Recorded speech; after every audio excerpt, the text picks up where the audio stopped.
Une explosion éclate à quelques mètres, la tranchée tremble, la boue tombe du ciel, les cris couvrent le bruit des tirs, un soldat serre son fusil, mais son regard n'est pas tourné vers l'ennemi. Il regarde sa poche, à l'intérieur, un morceau de pain dur comme la pierre, une boîte de viande froide, un peu de café, presque imbuvable. Dans les tranchées de 1914, on ne combattait pas seulement avec des balles, on combattait aussi avec la faim. Car sans nourriture, aucune armée ne peut tenir. Alors une question, que mangeaient réellement les soldats français pour survivre dans cet enfer ?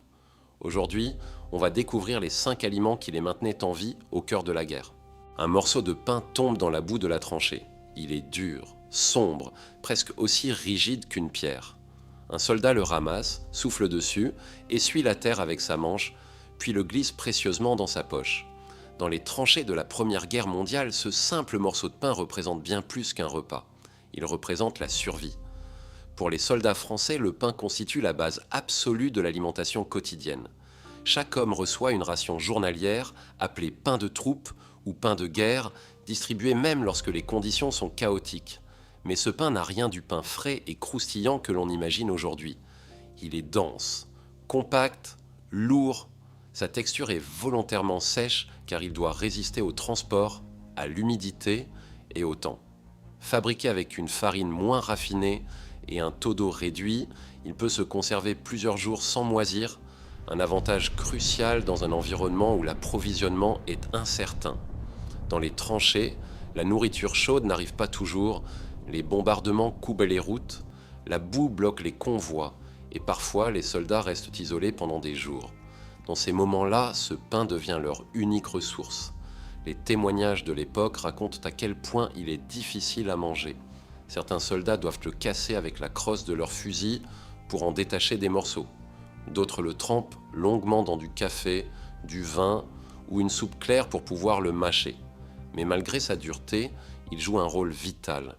Riche en glucides, il fournit l'énergie nécessaire pour tenir sous le froid, porter l'équipement lourd, creuser les tranchées et rester vigilant pendant des heures d'attente sous tension constante. Il devient aussi un symbole psychologique. Recevoir du pain signifie que la logistique fonctionne encore, que l'armée tient ses lignes et que le soldat n'est pas abandonné. Dans un univers dominé par la peur, la fatigue et l'incertitude, cette simple ration offre un sentiment fragile mais essentiel de stabilité. Certains soldats parlent même du pain comme d'un compagnon silencieux, toujours présent dans leur poche, rappel constant qu'ils doivent tenir jusqu'au lendemain. Car dans les tranchées, la guerre ne se résume pas au combat. C'est aussi une lutte quotidienne contre la faim, l'épuisement et le temps. Et ce morceau de pain dur, souvent méprisé pour son goût et sa texture, incarne une vérité fondamentale de la guerre moderne. Une armée ne tient pas seulement grâce à ses armes, elle tient parce que ses soldats peuvent manger jour après jour. Dans la boue de 1914, ce pain n'était pas un simple aliment, c'était la frontière entre l'endurance et l'effondrement. Ça, une boîte métallique tombe dans la boue de la tranchée, bosselée, froide, anonyme. Un soldat la ramasse, la secoue légèrement et reconnaît immédiatement le bruit familier qui résonne à l'intérieur. De la viande en conserve. Dans l'armée française de la Première Guerre mondiale, cette ration est omniprésente. On l'appelle parfois « boîte de singe », un surnom ironique donné par les soldats qui traduit à la fois leur humour noir et leur lassitude. Car cette conserve n'a rien d'un repas appétissant. À l'intérieur, on trouve une viande compactée, souvent salée, parfois grasse, conçue pour se conserver longtemps sans réfrigération. Elle peut être transportée facilement, stockée pendant des mois et distribuée rapidement même sous le feu ennemi. Sur le plan logistique, c'est une solution idéale. Mais pour les soldats, c'est une autre histoire. Le goût est monotone, la texture est lourde et surtout, elle revient sans cesse. Dans les tranchées, il n'est pas rare de manger cette même ration plusieurs jours d'affilée. Certains témoignages racontent que l'odeur seule suffit à couper l'appétit après des semaines d'exposition. Pourtant, malgré son impopularité, cette viande joue un rôle crucial. Riche en protéines et en calories, elle permet aux soldats de maintenir leur force physique dans un environnement extrême. Porter l'équipement, creuser sous la pluie, résister au froid et au stress permanent exige une énergie considérable. Et cette conserve fournit précisément ce dont le corps a besoin. Mais elle révèle aussi une réalité brutale de la guerre industrielle. Nourrir des millions d'hommes impose des choix pragmatiques, souvent au détriment du confort et du goût. Dans les tranchées, manger ne signifie pas se faire plaisir, cela signifie tenir. Certains soldats développent même des stratégies pour améliorer cette ration. La faire chauffer lorsqu'un feu est possible, la mélanger à du pain ou à une soupe, ou partager une boîte entre camarades pour rompre la monotonie.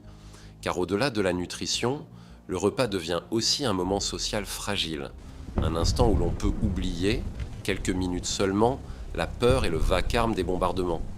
Cette boîte de viande symbolise ainsi une vérité essentielle de la guerre moderne. La survie d'une armée dépend autant de ses chaînes d'approvisionnement que de ses armes. Et dans la boue des tranchées, ce simple objet métallique, si souvent détesté, permettait pourtant aux soldats de tenir un jour de plus. Une marmite noire fume au fond de la tranchée. Autour, des soldats tremblants tentent leurs gamelles métalliques, impatients de recevoir quelques louches d'un liquide chaud qui ressemble à peine à un repas, mais qui vaut pourtant de l'or. Dans les tranchées de la Première Guerre mondiale, la soupe est l'un des rares moments de réconfort. Contrairement au pain ou aux conserves, elle apporte quelque chose de vital dans cet univers glacé et humide de la chaleur. Mais cette soupe n'a rien d'un plat raffiné. Elle est souvent claire, diluée, composée d'eau, de légumes secs, parfois de restes de viande. Sa qualité dépend entièrement de la situation logistique et de la proximité des cuisines de campagne. Parfois elle est tiède, parfois presque froide, et parfois elle n'arrive pas du tout. Les bombardements coupent les lignes d'approvisionnement. Les cuisiniers doivent avancer sous le feu pour livrer les marmites jusqu'aux premières lignes. Il arrive même que la soupe soit renversée dans la boue avant d'atteindre les soldats. Et pourtant, lorsqu'elle arrive, elle transforme l'atmosphère. Les hommes se rassemblent, les conversations reprennent, les visages se détendent. Pendant quelques minutes, la soupe devient plus qu'un aliment. Elle devient un moment humain, une pause fragile au milieu du chaos.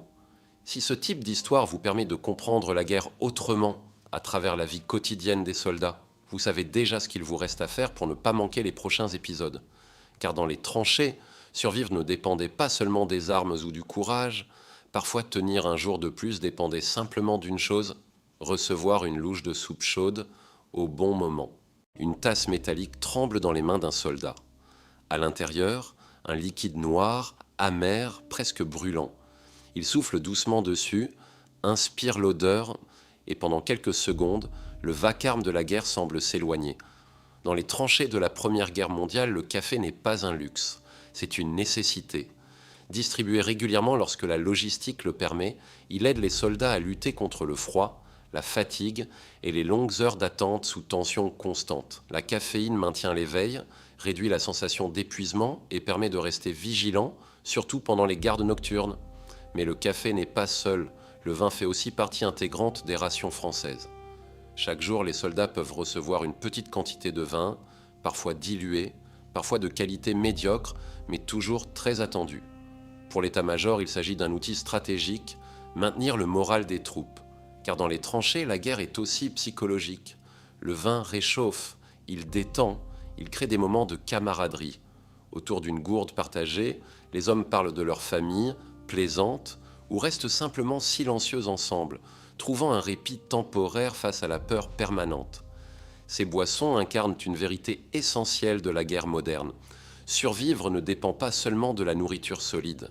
Parfois, tenir un jour de plus dépend simplement d'une gorgée chaude ou d'un instant de chaleur humaine au milieu du chaos. Un soldat ouvre lentement une petite enveloppe en papier. À l'intérieur, un carré de chocolat légèrement fondu, couvert de poussière de tranchée. Il l'observe quelques secondes avant de le porter à sa bouche, comme s'il s'agissait d'un objet précieux. Dans les tranchées de la Première Guerre mondiale, le chocolat et le sucre sont des rations rares, mais essentielles. Contrairement au pain ou aux conserves, ils ne servent pas seulement à nourrir le corps. Ils agissent rapidement, apportant une énergie immédiate, dans un environnement où l'épuisement est constant.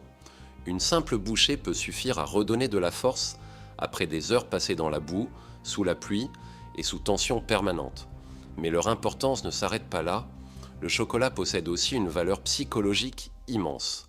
Pour de nombreux soldats, il rappelle la vie civile, les cafés, les moments familiaux, un monde qui semble désormais très loin. Certains conservent même leur ration plusieurs jours, refusant de la manger immédiatement, simplement pour garder un symbole de normalité dans cet univers de destruction. Le sucre, quant à lui, est souvent ajouté au café pour en atténuer l'amertume et offrir une sensation de réconfort instantané. Dans un environnement dominé par le froid et la fatigue, cette douceur devient presque un luxe.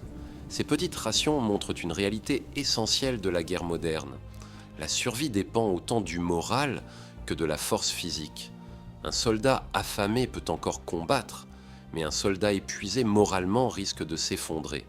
Et parfois, dans l'enfer des tranchées, tenir un jour de plus ne dépendait pas d'une arme ou d'un ordre, mais simplement d'un carré de chocolat partagé entre camarades, un fragment de douceur au cœur du chaos.